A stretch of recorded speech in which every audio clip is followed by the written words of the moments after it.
So last time, yung mga previous natin na researches, yung mga gagawin pa nating mga researches are of different approaches. No? Iba't iba yung approaches na pwede natin gawin, iba't iba yung methodology natin gamitin in order to conduct the investigation process and to conduct the gathering of the data for us to understand ano ba yung study na ginagawa natin. No? But then, there are some considerations pagdating sa kung ano ba ang klase ng research na gagawin natin. No. So there are some considerations such as so unang-una kailangan ay ma-identify talaga natin at malinaw po sa atin ano ba talaga ang research kailangan natin or yun required na sagutin natin. No. And then number two is yung objectives po. No, kailangan ay malinaw din sa atin ano ba ang goal, ano ba ang gustong mangyari sa atin na study na ito. No. And then also resources. Ano ba yung mga available na resources natin na pwede nating mag-meet or gamitin sa conduct ng research. No. And then also po, ano ba talaga ang tour? Ano ba ang klase ng problem? Ano ba ang problem statement natin? Ano ba ang dineclare? Ano ba yung ina-address natin na why we are conducting the research? So, yan yung mga considerations natin. So, because of that, yung research natin, it is being categorized. Una, sa purpose po ng research, gawa sa method po ng research kung paano siya i-conduct. And then also, para saan ba application ng i-conduct natin na research. Research. Of course, we are to check all yun pong hanggang kailan. No, hanggang kailan ba dapat ay matapos natin research. Yung research natin. No. Dun muna tayo sa classification types ng research based on purpose. No. So there are 5 classifications of research. So una is the basic or yung pure po natin. No. Wherein ang pinaka-goal po pag conduct natin is tinatawag po na basic research or actually sa others po pwede na hyper research, pwede rin naman na basic research. Na so, basic research po or principle. No. So it is intended to add to body scientific knowledge. Kumbaga madagdagan kung ano ba yung mga existing na knowledge no. Papaano by exploring the unknown to extend yung boundaries ng knowledge natin. Kumbaga as of now, hanggang dito lang ang kaalaman na meron tayo. No. But then, because we conduct research, kumbaga lumaw yung coverage sa area of knowledge na iyon. No. So, ang goal also is to discover new facts and then for us to learn more accurately the characteristics of known without a particular thought as to immediate practical utility. No?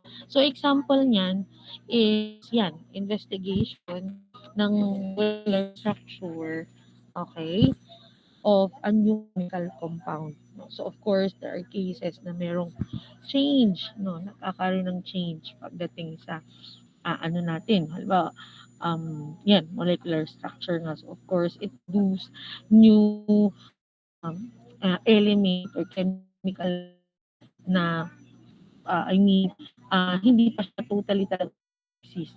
No? Talagang bago siya pagdating sa body of knowledge natin.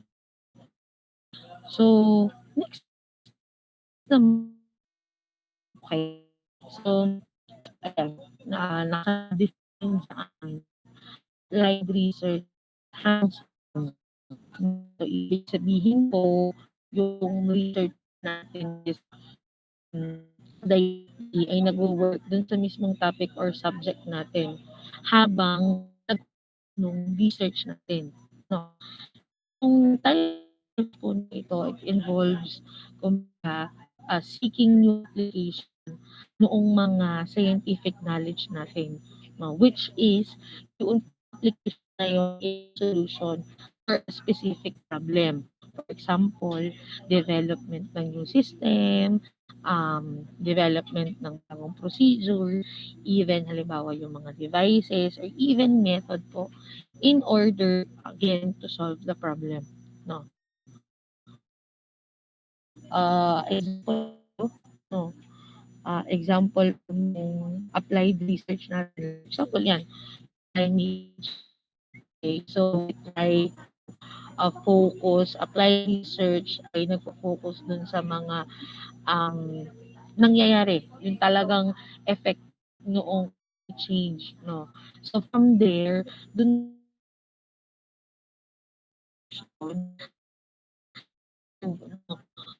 yung existing na condition. So it uses the knowledge gained from the basic or from the pure research to develop, no, tulad ko kanina, makapag-develop tayo ng mga bagong technologies, bagong product, system, procedure, ayan. No. So example nga is developing a new drug to treat a specific disease. No. And ang third po na um, type ng research natin, according to its purpose, that yung third natin is the exploratory research. Yes. So yung exploratory research po, no, so from the word itself, no, it aims to explore, no. It aims to explore yung mismong problem natin na kumbaga nga natin siya natin na makapag-conduct tayo ng research at first siya ay malabo, no, hindi siya totally or hindi siya gaanong naiintindihan, and that kumbaga we aim to gather the preliminary data, yung then from there, sa preliminary data na iyon, we identify if there are such pattern, mga relationship mga data na iyon, and from there we can have yung initial na hypothesis natin, no. So given that it is fundamental in nature, exploratory research often perceived problem does not actually exist. So kumbaga ay commonly, no, common exploration uh, sa pag-explore in this kind of research, sabi nga dyan, yung pinili natin na problem daw, commonly, nagiging outcome is that actually nag-exist yung problem na yun. Because totally, kaya ka lang naman tinawag ng ganito exploratory because sabi nga natin first, there is kumbaga not clear na problem. Kumbaga malabo lang siya, no, pagdating sa person, no, perception ng ating researcher, no, kaya siya ay nag-conduct nito research. And then this po is the descriptive research. For other books is also just the statistical research. Okay? So ang pinaka main goal ng pagko-conduct research is you are to describe, no, yung mga data, no, and then also yung mga characteristics natin about a specific study. Yung idea doon sa type ng research, kumbaga ang pinaka um, dito, i-chine-check natin pagdating sa descriptive research is yung mga frequencies, yung mga average, and yung mga statistical calculations natin. We apply statistical treatment, no? We use statistical methods uh, uh, para malaman natin kung anong tawag dito, yung magiging outcome pagdating dun sa research natin. No? In the research is very accurate, no? Okay.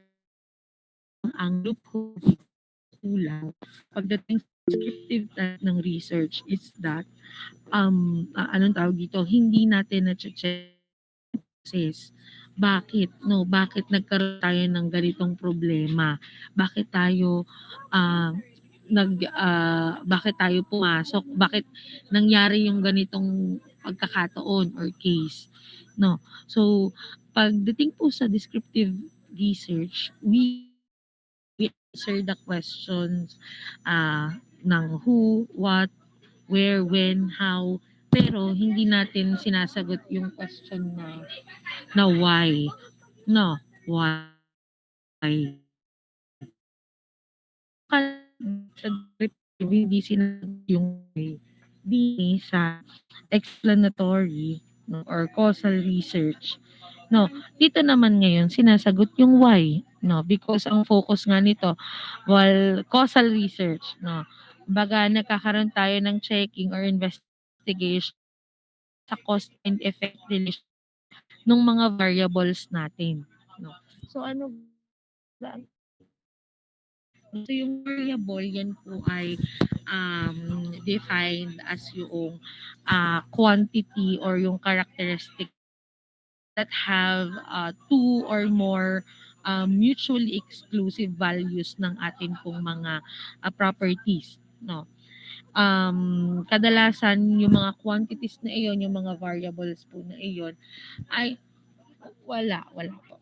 Yung mga quantities po na iyon, it is being represented by numerical values or pwede po na iba't ibang category. No. So, yun, kanina sa descriptive, hindi sinasagot ang why. So, dito naman siya papasok, no, sa explanatory. Nagko-conduct ng kumbaga, hanap tayo ng information to answer the question para ma-explain nga ano ba ang reason bakit ganito yung current na scenario, no, and ano ba ang purpose ng pagko-conduct nitong research na ito, no. So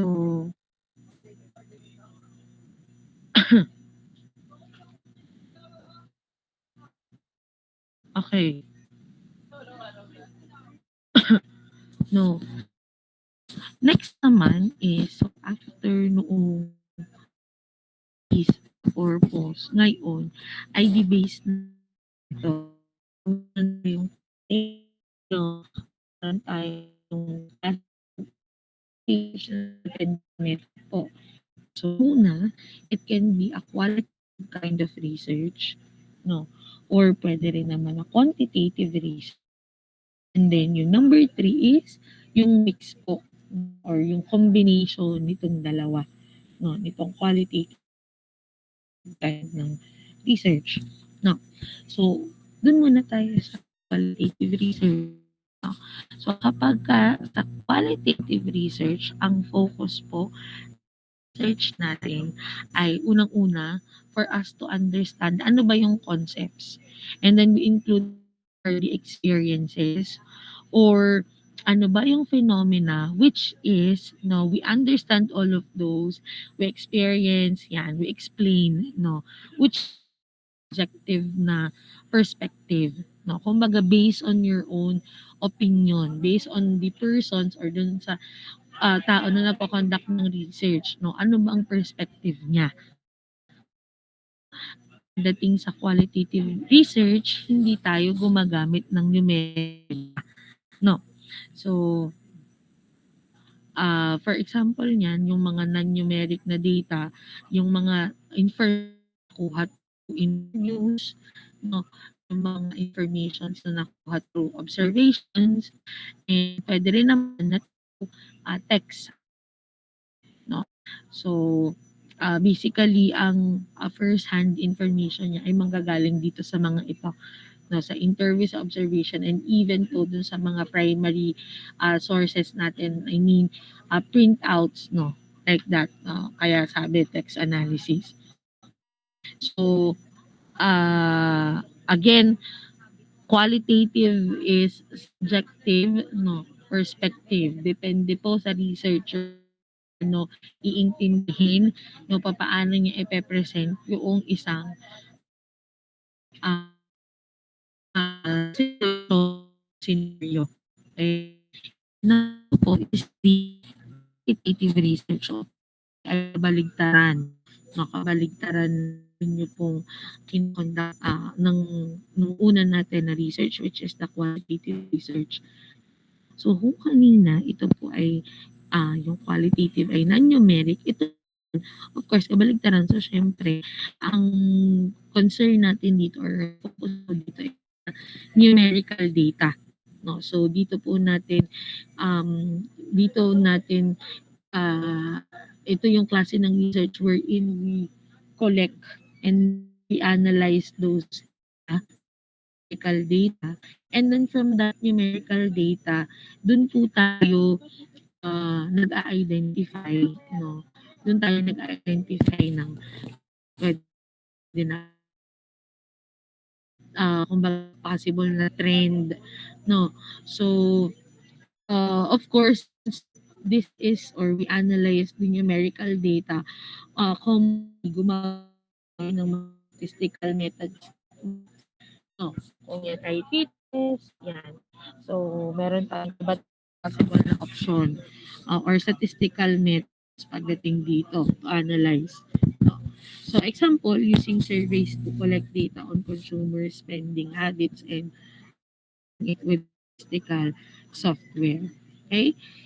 So, yun naman po na pangatlo na anong tawag dito? Klase ng research, no? This mixed methods, no? So basically, ang atin po na research natin or sa program natin is actually a mix method, no, or combination method, sabi ni ma'am. Sabi sabi naman ng iba diyan, "Eh, ma'am, sabi niyo po sa amin, if we are post project or if we are sent a specific na objective, make sure na hangga't maaari ay parameter po na hindi magiging subjective ang judgment." No? So, again, no, unang-una, no, since we are engineering student, it is basic talaga na tayo ay magbabase sa numerical value or numerical data. No. Cases na kailangan din mag-include ng mga subjective na parameter or maging qualitative po yung research natin. So because of that, I can pagdating po sa researches natin, it can be a mix, no? But most probably, the percentage will be leaning on the more quantitative research. Kung halimbawa sa research natin, kadalasan, no, mas lamang yung numerical data kung 100% yan, nasa 80 quantitative kind siya. And then the remaining with the quantity. Okay po. So, um, kasi nga, no, sabi natin, yan naman ay nakadepende sa nature ng research natin, ano ba ang research objective natin, or ano ba ang research problems natin, kung ano po yung mga yun, and ano ba yung maging end goal natin, yun po doon natin siya maibi-base, no. If we still need to have itong qualitative research, qualitative parameters in research. Okay? So, so Next naman po is the research na application naman ng ating conduct.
Okay po.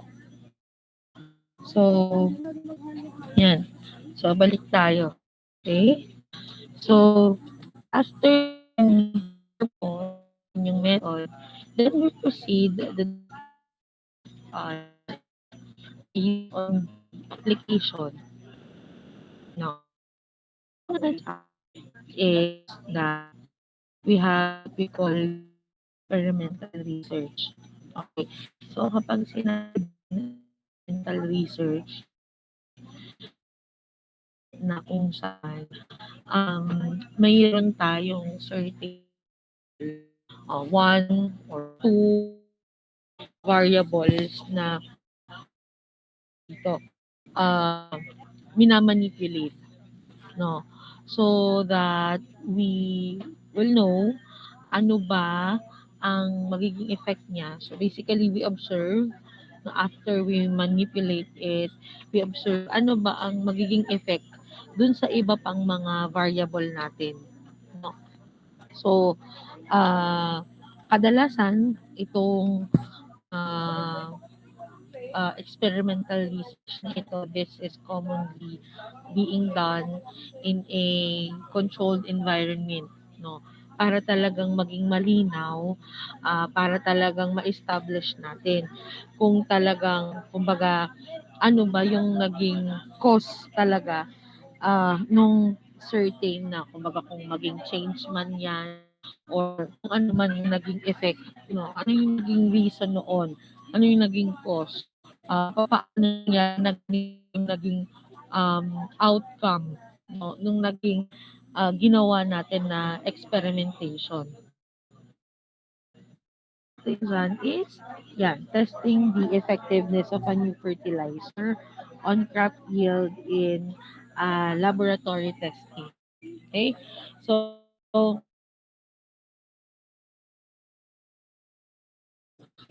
lang to.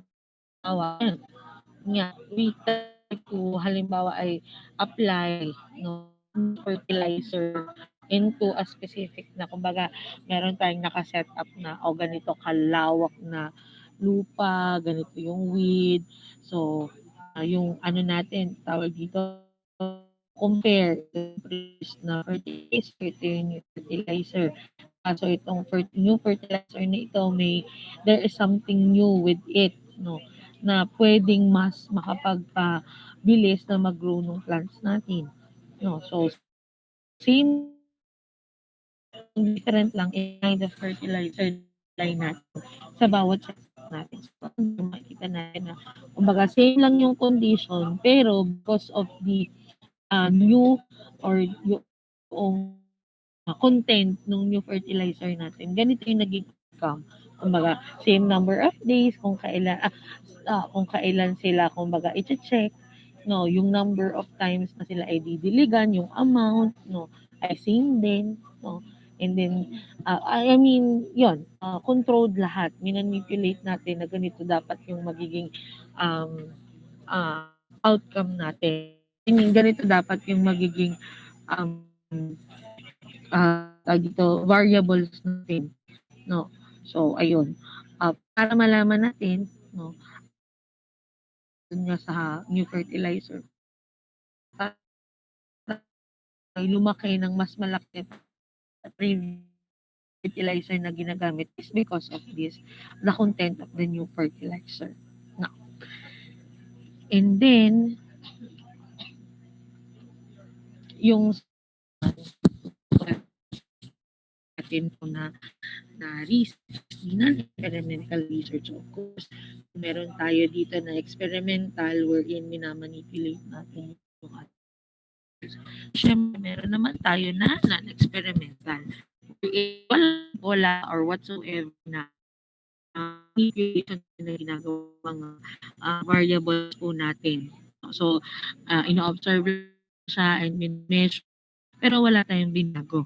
So, ano-ano ba yung example na experimental research? So, pwede dyan, or we can say na ito ay under ng technique siya, no, or method, no, to conduct this non-experiment is to conduct this survey and to provide the survey instrument, no. Uh, yung mga case studies natin, and obviously included yung mga observational studies. Kasi, kumbaga, ang ng data gathering mo dun is pag-observe lang. Wala ka namang ibang i-inform, ibabaguhin kung ano yung current na setup. No. So, example niyan is studying the correlation between the physical activity and heart disease through observational data. Okay? And then, yan, dun tayo sa third kind ng research po natin, which is the action research. Okay? So, yung action research conduct practice natin specifically, okay, to solve an existing problem or to solve or pwede rin na improve yung process natin, no? Specifically for their with their line of work dun sa and kung saang member sila na organization. No? So, so it involves yung cyclical process na nagsisimula planning process and then doon na yung action natin and then after that the observation process and then there magkaka-reflecting baga magkakaroon na tayo ng conclusion ng nating action. So example teacher is of a new instructor engagement with their own classroom. So anong tawag dito share ko lang, no? For this action research, sabi naman yan ay to solve a problem or to improve a process. No? So, i-share ko lang during the time na ako ay nag sa field, no? Sa manufacturing industry. No? So, before ako mag-work dito sa university, work naman ako sa lab. So, yun nga, sa manufacturing ako napunta. No, manufacturing industry. And there are nung medyo bago pa ako, no, ang nag-exist na problem during that time na ano tawag dito, may mga pagkakataon na anong tawag dito, meron tayong machinery, syempre. May mga available tayong machineries, but the problem is products na hindi pwede mag-run sa other machines. Like for example, ganito, may tatlong machines for a specific na process na ito. No. Kaya lang, dini sa machine number 1, ang product lang na dumadaan dyan is yung product A. While sa letter B ay, sa machine number 2, yung product B. And dun sa product number, uh, uh, sorry, product number 3 lang. No? But there are cases na ang product na iniraran lang natin all throughout or kumbaga ang dinidemand lang, yung hinihingi lang, no, or ang required, no, na kailangan maging output ay yung product lang. No, so of course, because uh, si product A si product A ay anong tawag dito? Si product A doon lang sa machine A. So tenga itong si machine B at si machine C. Machine number 2 at machine number 3. No. Diga. So ganun yung ano. So para magkaroon ng flexibility ng machine. So para hindi pagod na pagod si machine number 1, no. Same lang naman kasi sila eh. Same lang sila ng machine, no. Same lang ng process, no, yung machine na iyon. So, during engineer, ang kumbaga ni-request or kumbaga pre-propose na magkaroon ng machine flexibility. Meaning, lahat ng product na qualified for machine number 1 should also be qualified sa machine number 2 and machine number 3. No, para flexible yung mga machinery natin.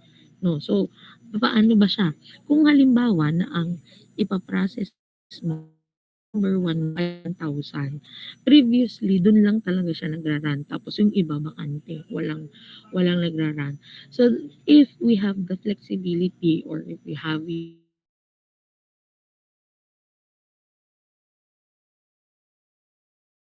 kumbaga, dapat ay sa run which is 1,000, pwede mo siyang mabawasan o pwedeng 300 dito sa machine number 2 tapos 300 din sa number 3. No? So, yun yung purpose. No?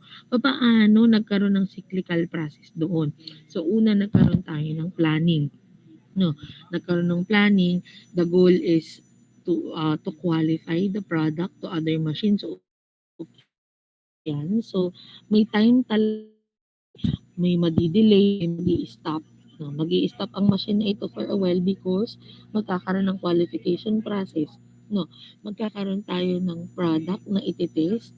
No, so ibig sabihin, ang tendency since trial test yung product na iyon, of course, no good na iyon. Hindi mo na siya pwedeng i-proceed hanggang maging good man siya throughout the process, siya dapat makakaabot sa atin na customer. So, o yun yung planning. So, kumbaga, okay, uh, all of the ano tawag dito, groups sa isang company ay informed sa gagawin na activity dun sa gagawing process na iyon. No. So, sa amin, meron din, ano ba yung mga yan kami doon.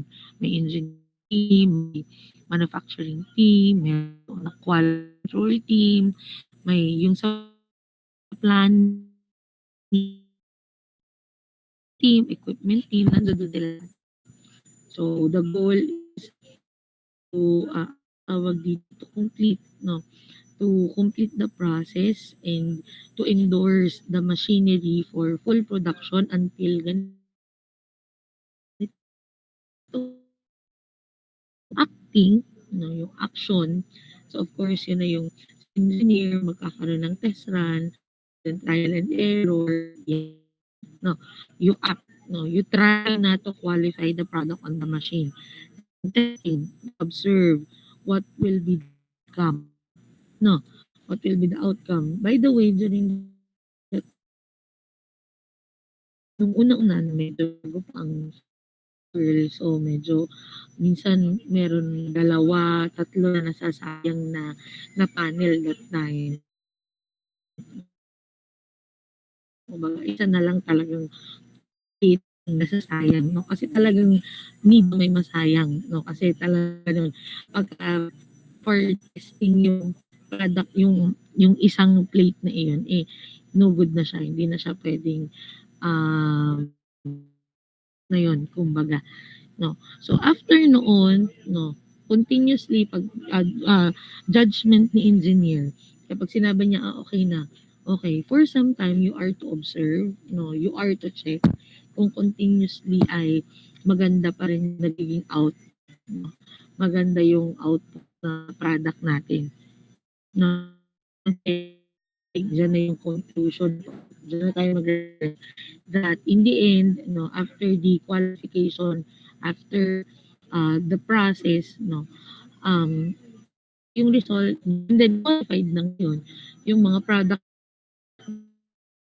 na dati qualified na siya into machine number 2. No? So yun, example lang naman siya ng action research. You conduct this kind of research because there is really a need, no? Immediate need. Okay, immediate need to give solution dun sa specific problem na iyon. And then, next po is the field research. Okay? So, kapag sinabi natin na field research, sa experiment, manipulated ng mga variables, no? Maybe we can have it or kung non-experimental, yan. Pwede natin siyang masabi yan, field research. No, because we conduct in a natural setting. No, natural setting and hindi natin kinokontrol yung environment natin when we gather information and data. No, so yung goal nitong field research na ito is to observe yung uh, uh, and understand the phenomena in real world context. No? No? Example lang. Ano ba ang mga estudyante ko dito? Okay, halimbawa itong si Mr.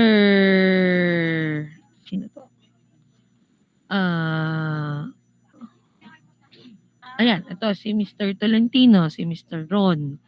No, andiyan ka ba? Mr. Ron Tolentino. Baka tulog ha? Andiyan ka ba? Yan. O halimbawa, itong si Engineer Ron, yan, na nagwo-work na 'yan. After a year nakaipon, kailangan niyang magkaroon ng business. So, naisip niya magtayo ng business. Meron ang location kung saan siya magpapatayo ng business. Nga lamang hindi niya alam kung nag-conduct muna siya ng research, no? Kailangan muna alamin natin sino ba ang mga possible niya na maging customer, no? So, study, nag-conduct siya ng field research, no? So, ang kanyang kumbaga ang kanyang ginawa to know kung ano yung possible business niya is to know first sino ba yung mga customer na yung possible niya maging customer, and yung method na ginawa niya is through observation, no. Sa loob ng isang buwan, no, siya ay gather siya ng data, siya ay nagbilang, no. Parang ang ginawa niya na method is ah yung lahat ng dadaan from 7 AM to 7 PM, lahat ng dadaan doon sa harapan ng kanyang place kung saan niya ipapatayo yung business niya. Binilang, so pwede yan na okay, babae, lalaki, and then sa babae, pwede siyang gumawa ng statistical treatment na naglagay siya ng range ng ages 1 to 10, 11 to 20, 21 to 30, yan. The same with sa boys, no. So after 1 month, no, syempre meron ka ng data nun. Kasi grabe, ilang ilang tao na ang dumaan doon, no. So in the end, halimbawa ang result na lumabas doon ay um, um, 70% ng mga anong tawag dito, anong tawag dito, ay puro mga lalaki, no? Based dun sa data ay yung mga dumaan dun ay nasa range ng nasa 21 to 30 years old. No, yeah, what will be your business possible, no? So kung ikaw ron, ganun yung data mo, no? Ano ang possible business na pwede mong ipatayo?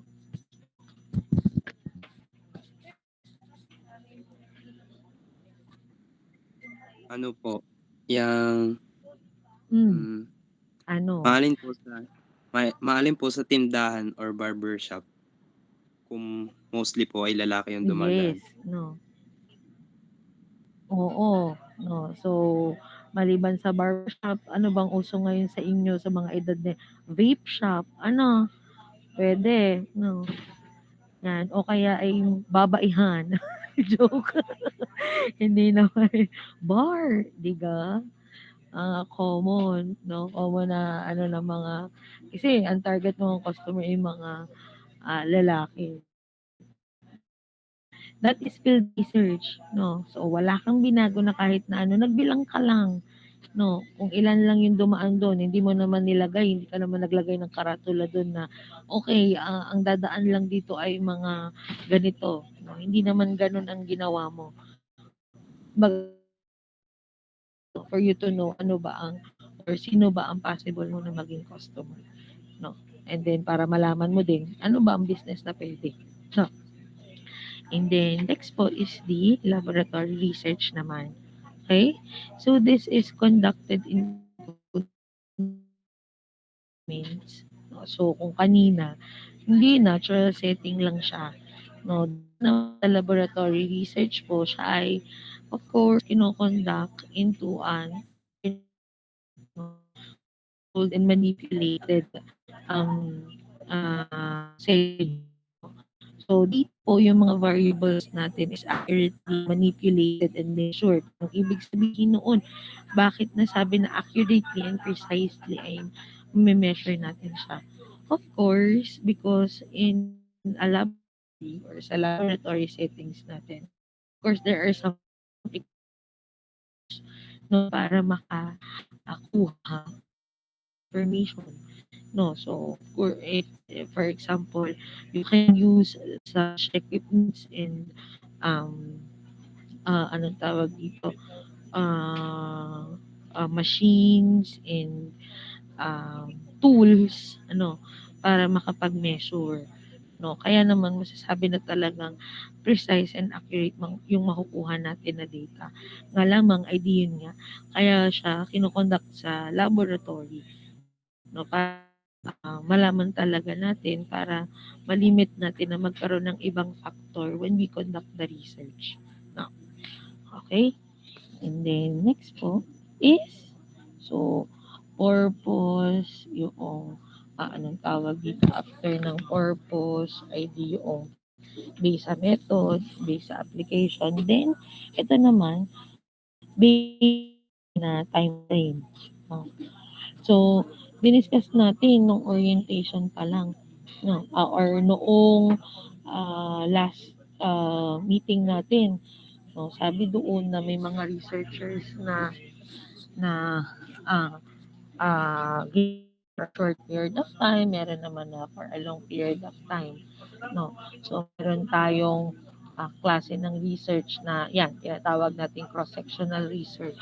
Anong ibig sabihin noon?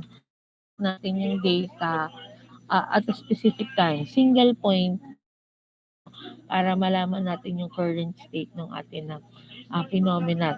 Isang beses lang natin siya gagawin, no? While yun namang longitudinal research, ito, yung data naman, nako-collect natin siya over an extended period, 'no. So kumbaga, walang specific na time talaga, 'no, na kukuhanin natin siya. Kumbaga, dun sa klase ng research natin, okay, kung meron kang plan na magga-gather ka ng data for us to know if there are changes or developments, kailangan magdagdag ka is, no, and then you observe it, you collect the data, no, para malaman what will be, yun nga, yung mga changes and then yung mga developments dun sa kinokonduct natin na study, no. So, ayan, no, pagdating dito sa time frame, no, ito naman ay nabanggit ko na sa inyo previously that anong tawag dito, if you are to propose a topic, make sure na i-consider kung ano ba yung time frame na meron kayo. No, for example, ngayon sa ating project study, we only have a total na time frame na 2 semesters or a total na 10 months, no. So we have to make sure na kayang matapos yung ating research doon sa 10 months na iyon. Or kung hindi man, may allowance naman tayo na 2 months, no, para sa midterm and additional na 5 months para sa first semester. Pero yun nga, hangga't maaari hindi talaga siya matatapos, no. Hindi I mean, we have to make sure na kailangan talaga siyang matapos for that specific na time frame. No, okay po. So, do you have yan? Since this end ng ating chapter 2, no, and we are to proceed with activity number 2, do you have any question with regards to chapter 2? No, ano ba difference nito? No, basically kung mapapansin niyo, halos pwede nating masabi, okay, ang klase ng research ko po based sa purpose ay research, no, but based sa method, it will be a quantitative research. Based sa application, it will be a laboratory research, no, and then ayan, based sa time frame, di siya po ay cross-sectional na research, no. So single point in time po ang measurement ng ating data, no. So pwede, okay. So my concern, silent reaction, ha? Medyo, yan. So mukhang, bakit funny? Funny. Meron po. None. Talaga. No.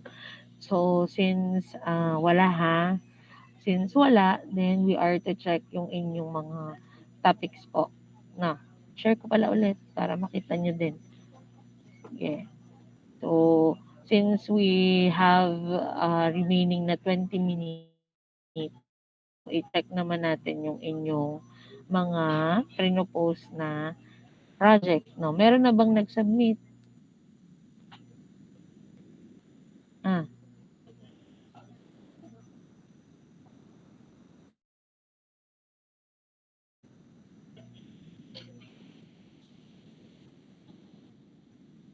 oh, naku. Hmm. Anak, para madali. Andreas. Yes po, ma'am. Andreas. Ganyan gawin mong format. Pare.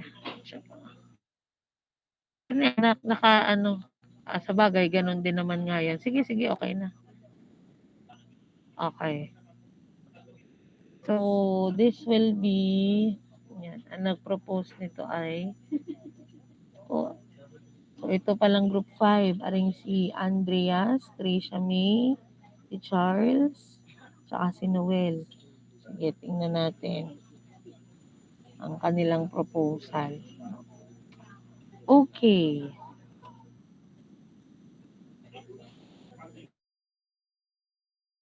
Okay.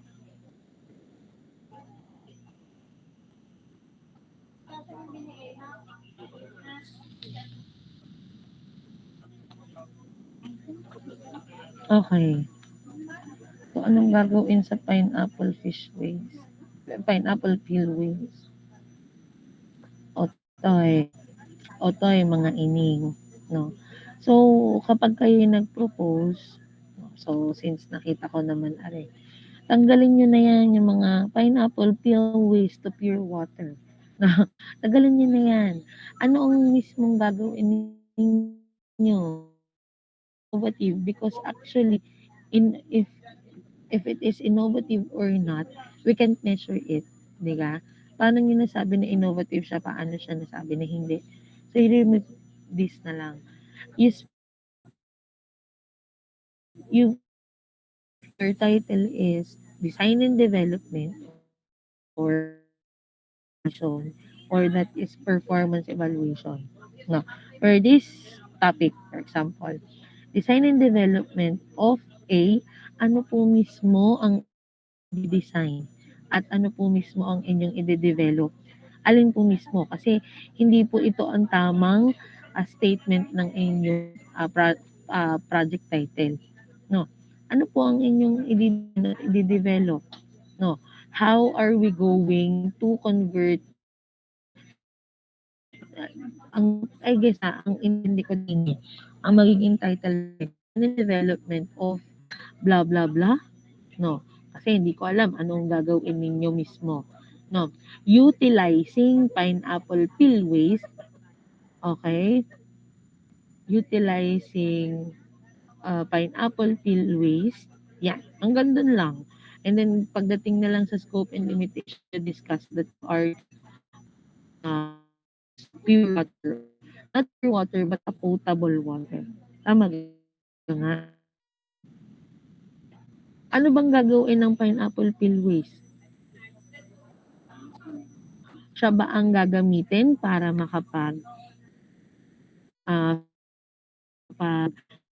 linis noong water natin? Ano bang klaseng water ang ating gagawin? Or yung pineapple peel waste ba talaga ang ano ba yan? Ay ka-crush? And then kung ano yung juice na makukuha water, ganun ba yun? No. Kasi sa totoo, hindi naiintindihan. Hindi maintindihan yung topic title niya. Maliwanag po. Oh. Uy. Di Mayuga. Aba, si Abel Gos. Di Mayuga. Nueva. Charles Valin. Naintindihan ang aking sinasabi. Yes po, ma'am. Hindi maintindihan yung title.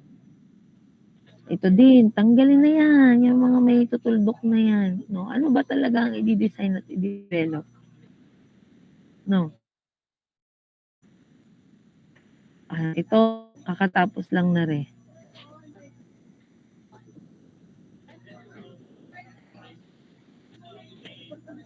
Mhm.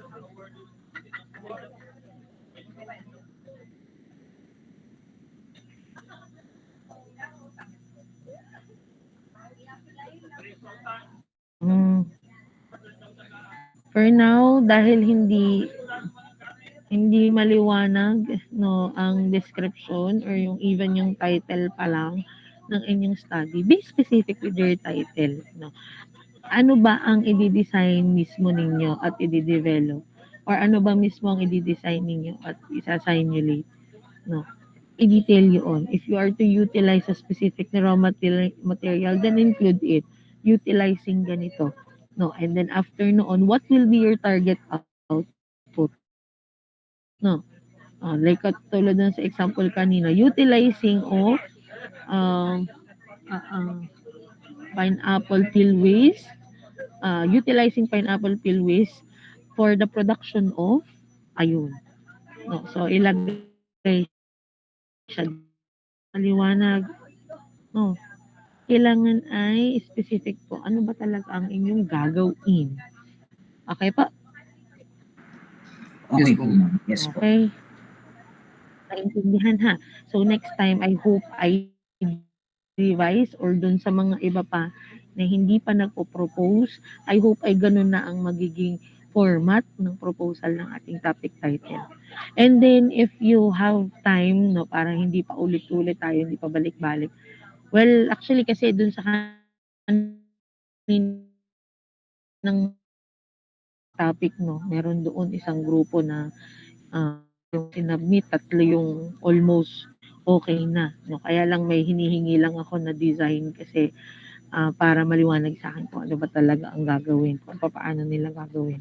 No? So sa inyo, kung meron na kayong time, kaya nyo naman, katulad nun, sketch pa lang naman ang hinihingi ko. No? Hindi naman ito yung research proposal na need talaga yung AutoCAD. No? So, baka naman malalagyan na natin. Ma-attach siya na. No? Okay po, maliwanag. Noted po, ma'am. Yes po, ma'am. Not only for the group ni na Andreas ha, but to all. No, to all. Po, meron pa bang nag-submit? Ako, wala na. Ayun, may isa pa. Aring grupo ni na Andaya, Cortigera, Labador, Landicho, Pasakian. Okay. Hindi.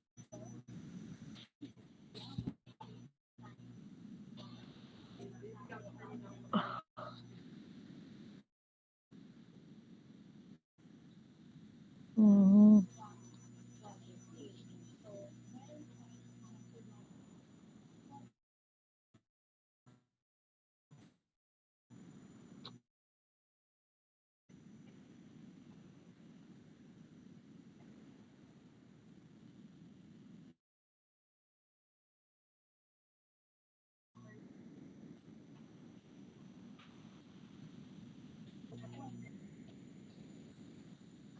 What do you mean, what do you mean incorporating recyclable and reusable materials? Will that be used for the production of this water pump? Oy, Andaya, Labador, Landicho, Cortigera, Pasakian. Narinig niyo ang aking tanong?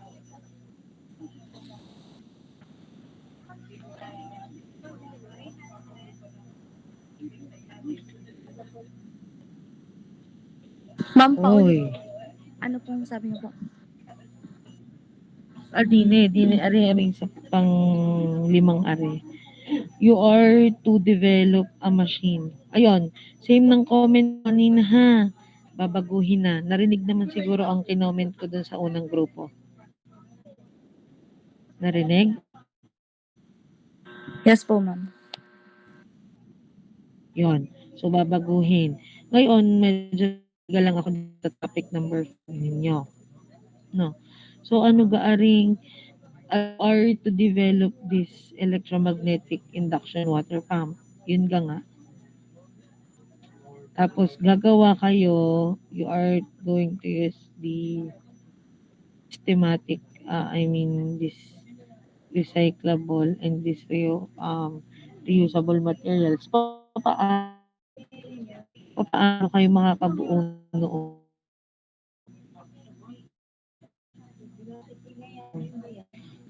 Mali ang ating intindi dito or ako ang mali ang intindi, no? So, I guess, ayan, no? Ayusin siguro medyo okay itong isa. This one. Topic number 16 niya. Kailangan ko lang ng total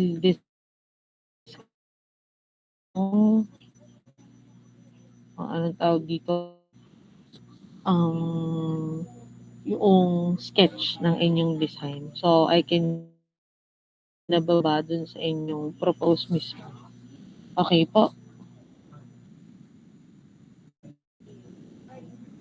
Maliwanag? Yes po, ma'am. Thank you po. Yeah. Okay. So, wala na. 2 grupo pa lang. No? So, at least meron na silang possible, no? Again, possible pa lang ha. Possible na i-work out na topic tayo. No? But I would suggest na, I hope to suggest na topic na pwede ninyong i-work out. Okay po? May question?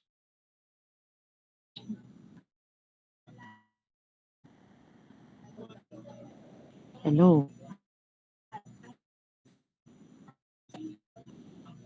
Wala naman na po, ma'am. Hello?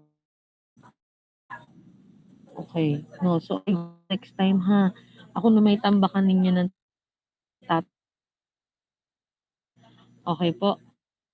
Ay sana sinabi ko dun sa abang section na dito mag-meet para hindi sayang naman at sila ay mag-okay na dun sa topic. Na, okay po. So, kung wala ng concern, question. So, again, thank you for your attendance. No? Next, kailan ba ang meeting natin on 06.